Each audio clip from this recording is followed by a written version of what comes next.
what we're trying to depict is this idea of this modern celebrity character, but it's set against some really cool classical music at the same time. Like as we go through the show, we go from this idea of an opera star with some great Strauss and Mozart, and then that evolves into kind of a pop era figure. When we get to the emotional content and we really want to get on that story arc and that storyline, I think that's the interesting thing, because that's where we want the audience to kind of connect with our specific version of the story.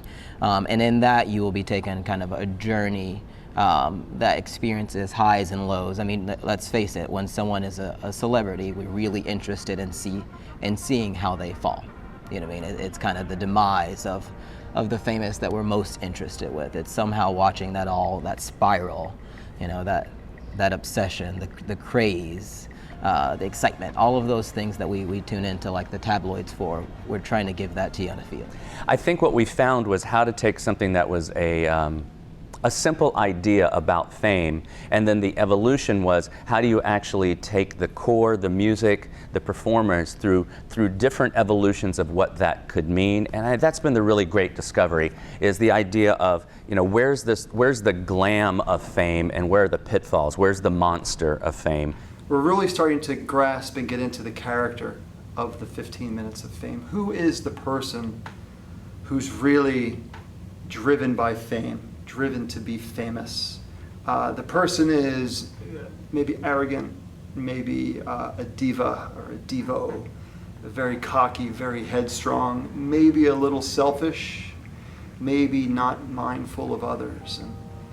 And that idea of that kind of brashness coupled in with the guys in the drum corps and the 15 minutes of fame idea, it all seemed to resonate into something that was really meaningful.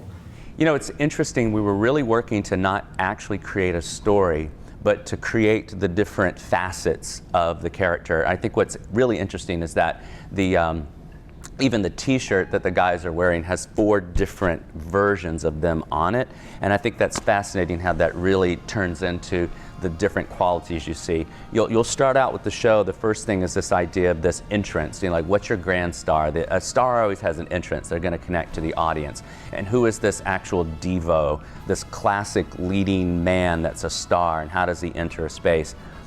Then from there, you really get into the dirty side of fame. We're calling it the fame monster, which is what it is. Like when people are willing to walk over each other to get whatever they want. So you'll see that evolution. And then from there, really you get the isolation. Out Here on My Own just says it all. It's like, you know, what is it truly like when I get that famous and sometimes I get isolated because everybody's trying to get at me or I'm trying to get at everybody else. And it can be bad if you don't have your head on it. So I think it's really good lessons for the performers here too. And at the end, it just comes back to this idea of a celebration of fame and just the incredible energy of being able to truly celebrate with the audience something new and fresh and energetic, and what's in the here and now that makes us all have a great time and make that something that really becomes that piece of pop art in the moment.